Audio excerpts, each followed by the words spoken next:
អ្នកចង់ទៅគង់តែអ្នកនៅត្រូវប្រាប់ចិត្តទទួលការពិនថាបាត់បង់គេ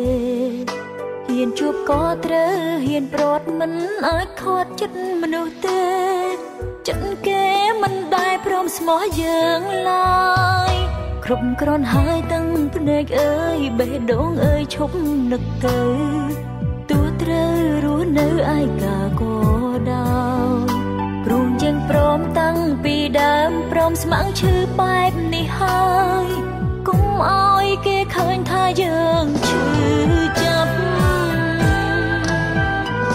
វាឈឺចាប់ព្រោះតែបាយស្អែកខានស្អែកនឹងធូរហើយឈឺចាប់ប៉ុណ្នេះក៏មិនដល់ស្លាប់រោគយើងមិនធ្លាប់សំខាន់ពេលចាប់ផ្ដើមគេធ្លាប់ប្រាប់គេប្រាប់ថាមានមនុស្សក្នុងចិត្តហើយឈឺខ្លាំងព្រោះតើបែកគ្នាទ្រាំបន្តិចនឹងបាត់ហើយ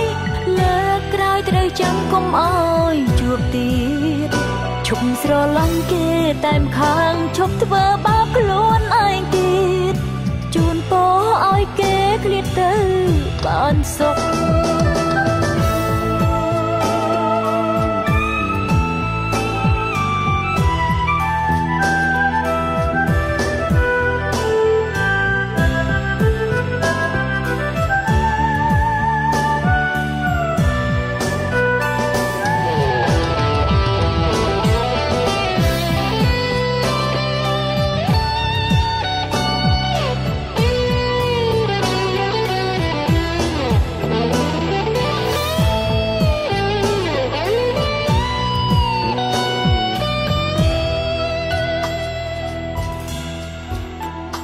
អ្នកចង់ទៅគង់តែ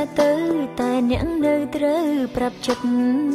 ទទួលការពិនថាបាត់បង់គេហ៊ានជួបក៏ត្រូវហ៊ានប្រត់មិនអាចខត់ចិត្តមនុស្សទេចិត្តគេមិនដែលព្រមស្មោះយើងឡើយគ្រប់គ្រាន់ហើយទាំងភ្នែកអើយបេះដូងអើយឈប់នឹកទៅទោះត្រូវរស់នៅឯកាក៏ដោយ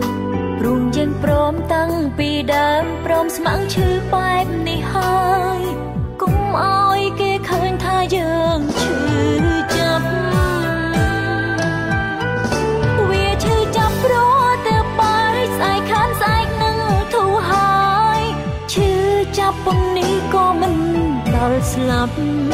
រោគយើងមិនធ្លាប់សំខាន់ពេលចាប់ផ្ដើមគេធ្លាប់ប្រាប់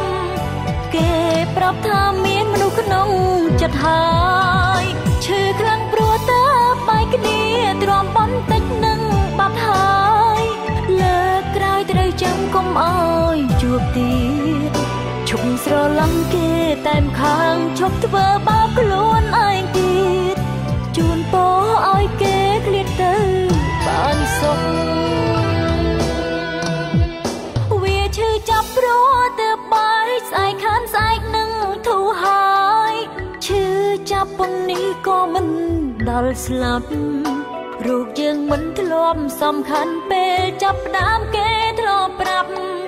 គេប្រាប់ថាមានមនុស្សក្នុងចិត្តហើយឈឺខ្លាំងព្រោះតើបែកគ្នាទ្រាំបន្តិចនឹងបាត់ហើយលើកក្រោយត្រូវចាំកុំអើយជួបទៀតឈប់ស្រឡាញ់គេតែម្ខាងឈប់ធ្វើបាបខ្លួនឯងទៀតជូនពរឲ្យគេឃ្លាតទៅបានសុខត្រូវរៀនរួម